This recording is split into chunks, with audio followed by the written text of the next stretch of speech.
నిత్య పూజలివివు నేరిచిననోహో ప్రత్యక్షమైనట్టి పరమాత్మునికి నిత్య పూజలివివో.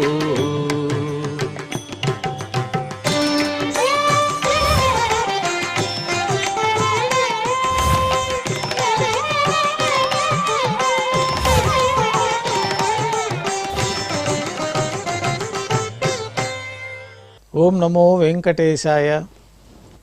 ఈరోజు శనివారము, శ్రీ క్రోధినామ సంవత్సరము, దక్షిణాయనము, శరదృతువు, కార్తీక మాసము, కృష్ణపక్షము, చతుర్దశి తిథి, విశాఖ నక్షత్రము, నవంబర్ 30, 2024.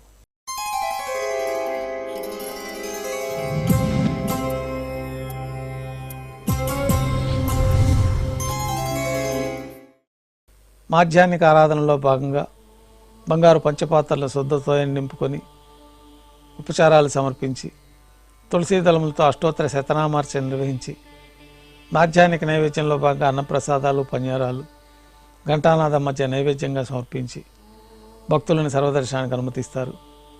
ఉభయ దేవేరులతో శ్రీ మలయప్ప స్వామివారు బంగారు తిరిచిపైన వేయించేసి మేళతాళాలతో ఊరేగింపుగా విమాన ప్రదక్షిణంగా సంపంగి ప్రాకారంలో కల కళ్యాణ మండపానికి చేరుకుంటారు. కళ్యాణోత్సవం ప్రారంభమవుతుంది.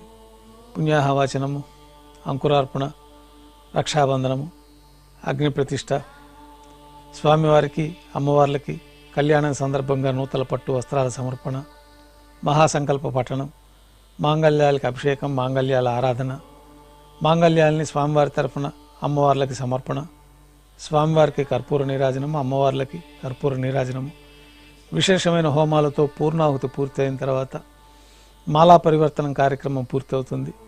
ఉభయ దేవేరులను శ్రీవారి చెంతకు చేర్చి ఈ సందర్భంగా స్వామివారికి అక్షతారోపణం అనే వైదిక కార్యక్రమాన్ని నిర్వహించి నైవేద్యం, తిరిగి కర్పూర నీరాజనంతో కళ్యాణోత్సవం పూర్తవుతుంది.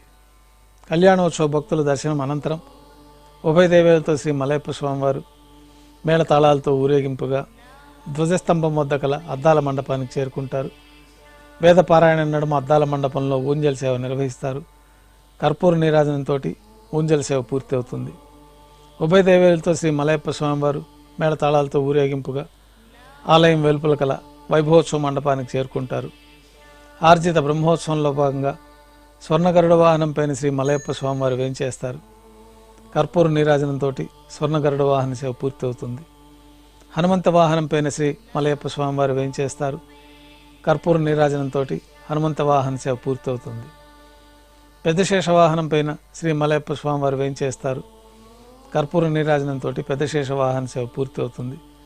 తిరుచిపైన శ్రీ మలయప్ప స్వామివారు వేంచేసిన తర్వాత ఉభయ దేవేరులతో కలిపి శ్రీ మలయప్ప స్వామివారికి కర్పూర నీరాజన సమర్పణంతో ఆర్జిత బ్రహ్మోత్సవం పూర్తవుతుంది.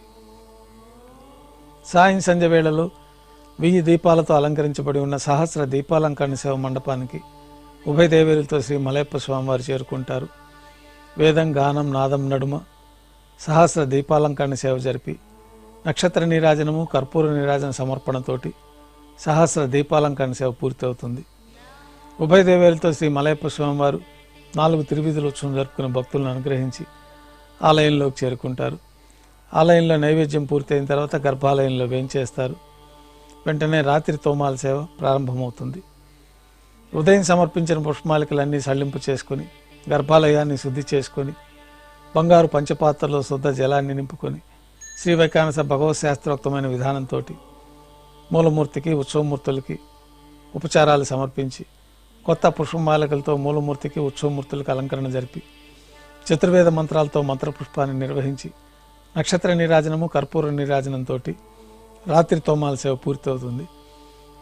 తులసీ దళములతో అష్టోత్తర శతనామార్చన నిర్వహిస్తారు. రాత్రి నైవేద్యంలో భాగంగా అన్నప్రసాదాలు, పన్యారాలు ఘంటానాదం మధ్య నైవేద్యంగా సమర్పించి త్రివీస నైవేద్యం పూర్తయిన తర్వాత భక్తులని సర్వదర్శనానికి అనుమతిస్తారు.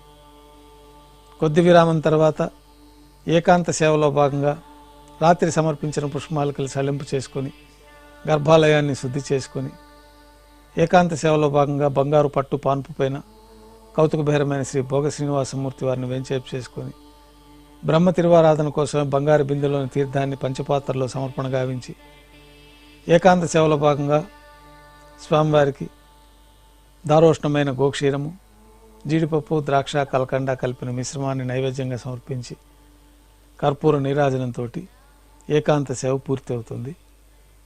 ఓం నమో వెంకటేశాయ.